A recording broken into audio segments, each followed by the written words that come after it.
아버지 김모 씨가 아들을 죽였습니다. 내가 죽고 나면 아들을 책임져 줄 사람이 없잖아. 그러니까 아들을 죽여야겠다. 아내가 아들 시험 좀 붙으라고 합격을 기원하는 구설하러 간다, 이렇게 말을 한 겁니다. 아들이 최선을 다했는데 실패한 거냐, 아니면 대충 하는 척만 하고 돈만 받아 쓰는 백수였냐. 1심 징역 7년 나왔습니다. 그런데 2심에서요 공소 기각 결정이 내려집니다. 이들 부자 사이에 어떤 일이 있었던 것인가. 대한민국의 숨겨진 강력 사건을 판결문에 기초해서 정확하게 소개해드리고 있습니다. 오늘은 2014년 경북 청도로 가는데요. 아버지와 아들 사이에 벌어진 허망하고 황당하고 허탈한 살인사건입니다. 아버지 김모 씨가 아들을 죽였습니다. 시험에 떨어졌다는 이유로 죽인 건데요. 그것도 잠자고 있던 아들의 머리를 망치로 내리치고 살려달라고 애원하면서 마당까지 기어서 도망간 아들을 끝까지 따라가서 보도블록과 벽돌로 내리쳐서 살해했습니다. 끔찍한 일인데요. 이렇게 아들을 죽인 다음에 스스로 경찰에 신고를 해서 자수했습니다. 도대체 이들 부자 사이에 어떤 일이 있었던 것인가, 판결문을 통해서 정확하게 살펴보겠는데요. 알아야 이런 일 막을 수 있고 또 알아야 이런 일 피할 수 있기 때문이겠죠. 자, 그리고 형량이 중요하잖아요. 1심 징역 7년 나왔습니다. 그런데 2심에서요 공소 기각 결정이 내려집니다. 이거는 사건의 유무죄 판단하는 게 아니라 그냥 절차를 종결시키는 거거든요. 자, 이거 도대체 어떤 일인지, 왜 아들을 죽인 아버지가 최종적으로 감옥에 가지 않았는지, 이런 구체적인 사정까지 모두 다 판결문을 통해서 살펴보겠습니다. 살인을 저지른 아버지 김 씨, 당시 65세였습니다. 살해당한 아들은 35살이었고요. 그런데 두 사람만 있던 게 아니에요. 4인 가족이었습니다. 아버지, 어머니, 아들, 딸, 이렇게 4명이 함께 청도에 살았는데요. 아버지는 2013년 1월부터 청도에 있는 부산 대구간 고속도로 휴게소에서 환경미화원으로 일했습니다. 그런데 1년 조금 더 넘게 일한 2014년 3월에 일을 그만뒀어요. 그리고 그 후에 외부 출입 없이 살았습니다. 좀 이상하죠? 네. 자, 그리고 35살 아들. 이 아들은요, 오랜 기간 시험을 봅니다. 사법시험도 보고요, 공무원 시험도 봤습니다. 그런데 합격을 하지 못했어요. 시험 낭인이 된 거죠. 그리고 계속 공부만 하다 보니까 직업도 없었습니다. 이렇게 30대 중반이 된 건데 사실 가정 형편이 넉넉하지 못했거든요. 그런데도 계속 공부를 한 겁니다. 판결문을 봐도 어느 학교를 나왔는지, 얼마나 똑똑했는지, 얼마나 성실했는지, 뭐 합격권과 가까웠는지 멀었는지, 낙방 이유가 뭔지, 이런 구체적인 내용은 찾아보기 어려웠어요. 1, 2심 판결문 다 봐도 없었습니다. 아무튼 아버지는 이런 30대 중반의 아들을 보면서 이런 이상한 생각을 하게 됩니다. 뭐냐면, 한번 들어보시죠. 이게 공감이 되는지. 내가 죽고 나면 아들을 책임져 줄 사람이 없잖아. 이거 너무 걱정된다. 그러니까 내가 아들을 죽여야겠다. 저희가 좀 공감하기 어렵고 납득이 안 되는 이상한 사건들 소개 많이 해드리는데 이 사건 역시 그런 것 같습니다.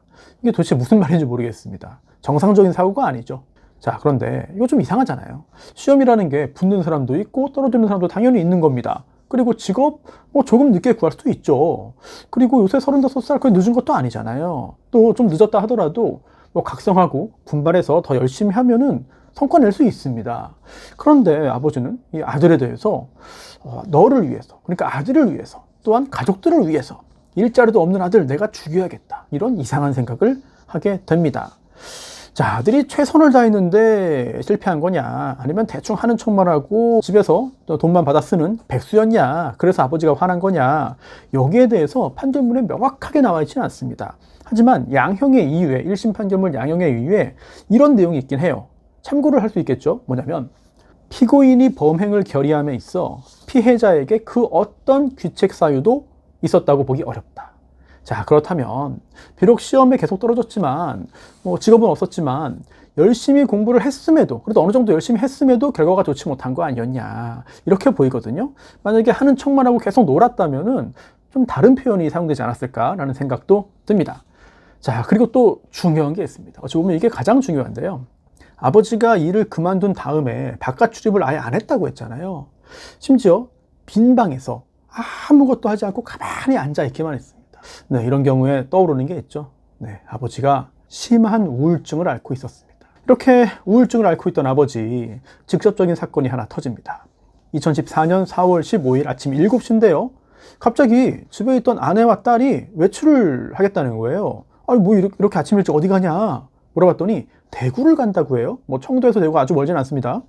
왜 가냐고 했어요. 그랬더니 굿을 하러 간다는 거예요. 굿? 아니 갑자기 아침에 무슨 굿? 그랬더니 아내가 아들 시험 좀 붙으라고 합격을 기원하는 굿을 하러 간다, 이렇게 말을 한 겁니다. 그것도 딸과 함께.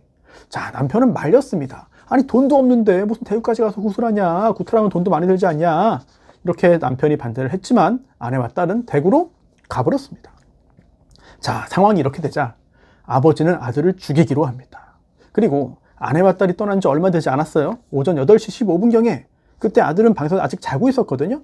아버지가 집 앞 창고에 있는 망치를 들고 아들 방으로 갑니다. 그래서 아직 자고 있던 아들의 머리를 이 망치로 1회 내리칩니다. 하지만 아들은 즉사하지 않았고요. 아버지를 피해서 현관문 쪽으로 기어서 도망쳤습니다. 살려달라고 애원하면서 도망친 거예요. 하지만 아버지는 기어가는 아들을 따라옵니다. 그래서 현관 출입문 앞에 있던 철제 스프레이 통을 가지고 아들의 머리를 여러 번 내리칩니다. 그런데도 아들은 계속해서 마당으로 기어서 도망쳤거든요. 이때도 계속 살려달라고 호소를 한 거예요. 그럼에도 아버지는 공격을 멈추지 않고 더 큰 공격을 가합니다. 화단에 있는 보도블록과 벽돌을 들어가지고 기어이 이렇게 도망가던 아들의 머리를 수회 더 내려칩니다. 아무리 젊은 남성이라 하더라도 이것까지 버틸 수는 없죠. 결국 아들은 두개골 파열, 또 두개골 골절로 사망하고 말았습니다.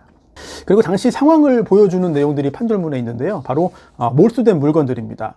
직사각형 벽돌 하나, 보도블록 하나, 망치 하나, 스프레이 한 개.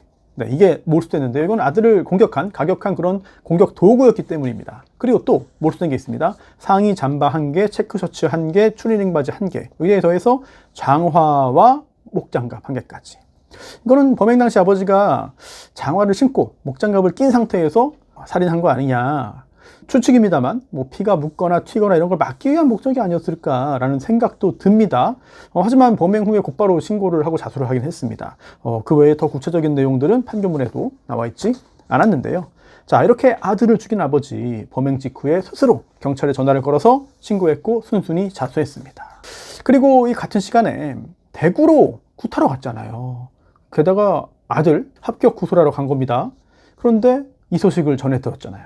좀 죄책감을 느끼지 않았을까 싶습니다. 내가 괜히 굿하러 간다고 그래서 말리는데도 그냥 나와가지고 이런 비극이 벌어졌구나, 이런 생각에 너무나 괴롭고 슬프지 않았을까, 후회도 많이 하지 않았을까, 이런 생각이 드는데요. 아버지는 구속돼서 재판으로 넘겨졌고요. 그리고 1심 법원이 내린 형량은 징역 7년이었습니다. 심신미약이 인정됐어요. 심한 우울증으로 인한 범행이라는 게 인정된 겁니다. 법원은 양형에 의해서 이렇게 봤어요. 사람의 생명은 국가나 사회가 보호해야 할 가장 존귀한 가치다. 개인의 생명을 침해하는 행위는 어떤 이유로도 용납할 수 없다. 이 사건 범행은 피고인이 잠을 자던 아들을 무참히 살해해서 가족 간에 돌이킬 수 없는 불행을 초래한 폐륜적인 것으로서 죄질이 극히 불량하다. 특히 망치로 머리를 갈격당한 피해자가 살려달라고 애원했는데도 재차 머리를 보도블록과 벽돌로 수에 내리쳐서 살해했다. 범행 수법이 매우 대담하고 잔혹하다. 또한 피고인이 범행을 결의함에 있어서 피해자에게, 그러니까 아들에게 그 어떤 귀책 사유가 있었다고 보기도 어렵다. 아들 잘못이 없었다는 겁니다. 비록 시험은 계속 떨어졌지만 열심히 공부를 했는데 결과가 좋지 않았다, 이렇게 해석이 됩니다. 하지만 이 아버지에게 유리한 부분도 있었습니다. 초범이에요. 네, 아무런 범죄 전력이 없습니다.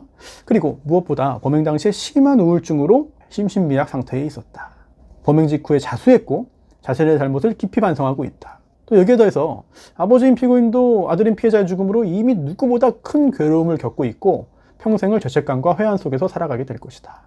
이런 사정을 종합해서 징역 7년을 선고했습니다. 여러 과정과 단계를 쭉 거쳐가지고 나온 권고형의 범위가 징역 2년 6개월에서 5년 사이였거든요. 근데 그걸 넘는 7년을 1심에서 선고한 겁니다. 자, 여기에 대해서 양쪽이 다 항소합니다. 검사는 너무 가볍습니다, 더 세게 해주세요. 반면 아버지는 형이 너무 무겁습니다 라고 항소했는데, 그런데 여기에서 전혀 예상하지 못했던 일이 벌어집니다. 아버지가 죽었습니다. 아버지가 1심 유죄 판결을 받고 2심 구치소에 계속 있는 중에 2심 재판을 받는데 그 과정에서 죽은 겁니다. 1심 선고 후에 석 달 정도 지난 상황이었거든요. 1심 선고가 나온 게 2014년 11월 7일, 그리고 사망일이 2015년 2월 7일입니다. 그러니까 12월, 1월, 2월 석 달 후에 죽은 거죠. 사망의 원인이 뭐냐? 살해당했나? 아닙니다. 그럼 스스로 목숨을 끊었나? 그것도 아닙니다. 지병이 있었어요. 그 지병으로 사망하고 말았습니다. 결국 아들은 끔찍하게 살해당했고요, 아버지로부터. 또 아버지는 살인죄로 재판받다가 병으로 죽었습니다. 구치소에서. 남은 사람은 어머니 그리고 딸, 아내와 딸. 평생 이 사건의 생각에서 벗어나기 힘들지 않겠냐 이런 생각이 듭니다. 모두가 비극의 피해자죠. 사실 이 사건 처음에 보고서 판결문을 보기 전에 단순히 시험 떨어진 것에 분노해서 아들을 용서하지 못하고 살해한 거 아니냐, 비정하고 눈물도 없는 사이코패스 아니냐 이런 생각 했거든요. 도대체 시험이 뭐라고, 시험 못 붙었다고 죽이기까지 하냐, 아버지가 아들을, 아버지가 이거 미쳤네 이런 생각을 했는데 판결문을 쭉 읽어나가면서 이게 더 큰 범행의 이유가 바로 중증 우울증이었다 이런 것들을 알게 됐고요. 마음이 참 무거워졌습니다. 그리고 지금 이 사건은 사실 우울증이 큰 영향이었습니다만, 오히려 더 큰 원인이었습니다만, 실제로 아들이 공부 안 한다고 또는 공부 못 한다고 원하는 대학 못 갔다고 아들을 공격하고 학대하고 가해하고 때리고 죽인 사건이 있거든요.